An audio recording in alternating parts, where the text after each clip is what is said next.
Marielle Ruiz with us, our meteorologist here this midday to talk about today's forecast and beyond. And we are quite warm today. In fact, she said hottest day of the week, perhaps. I know, and I hate to say that. It's also the anniversary of the latest triple-digit heat day DFW has recorded. Oh, so well, we're far from that. Yeah, we're far from that. Far enough. And hey, after today, that means that on record we haven't reached the triple digits. So dig in. Your for the good optimism news. is great. We're digging, but we're getting there. And you know, the lack of rain, it's not so great. I'm going to get into that as well. But first, I do want to take you outside. We're going to take a look at Big Tex. We can't get enough of him this year, truly. It's the boots. It's the boots, I'm telling you. The shirt looks mighty fine as well. Fair Park right now, 81 degrees. We've got sunshine across the region. So our ragweed still considered high today. Elm at a moderate, fungus at a low count. That's not changing unless we see some rain, and it's not in the forecast, unfortunately.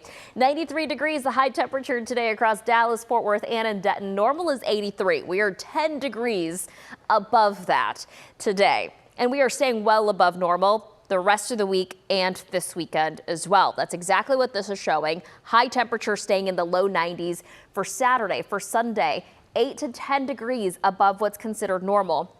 Monday, still a warm day with a high of 90, but that's when we're tracking a front to come in. If that front gets here any sooner, we don't make it to 90. If it does take its time, well, Tuesday's temperature may look a little different, but for right now, we're looking at a high of 85 on Tuesday with drier air in place.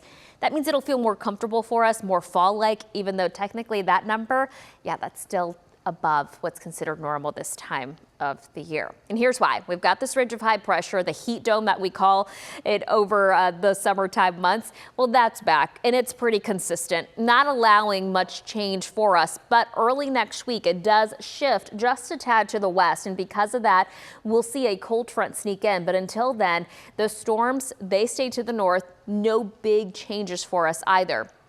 We're also watching the tropics closely because this time of the year, if we see any rain, it's because we're seeing some tropical moisture in the area. Right now, we've got two systems in the Atlantic, not expected to bring any local impacts. Kirk, currently a Category 3 hurricane, and Leslie, still a tropical storm that is out in the middle of the Atlantic. Meanwhile, still watching this tropical wave, looking a lot less impressive, might I add, over the last 24 hours. It doesn't look like it's getting itself together, but it's still moisture that it's going to provide for areas along the coast. So as we look here Thursday evening through Friday, look at how it brings in moisture across areas of Louisiana, Alabama, Mississippi, even Florida. Along the Texas coast, we could see a few storms try to sneak onshore, maybe into central southern Texas this weekend. Otherwise, Texas is looking pretty dry, unfortunately. We are looking at really dry conditions through next week. Let me show you why that's a problem. Looking ahead, October is generally one of our wetter months. It's the second wettest month of the year with, on average, a total of 4.37 inches of rainfall. And it's not looking like we get there this time around. Just looking at some long-range forecast models, it looks like we stay below our normal rainfall. That's a problem because we haven't seen any beneficial rain in a few months. So we did have an incredibly beneficial wet spring, but the beginning of summer, we didn't have drought in the area.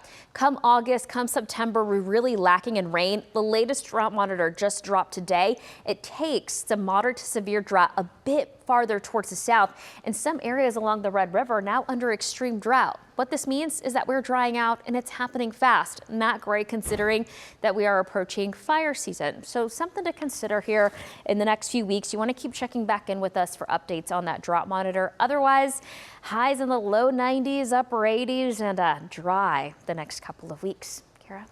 Thank you, Marielle. So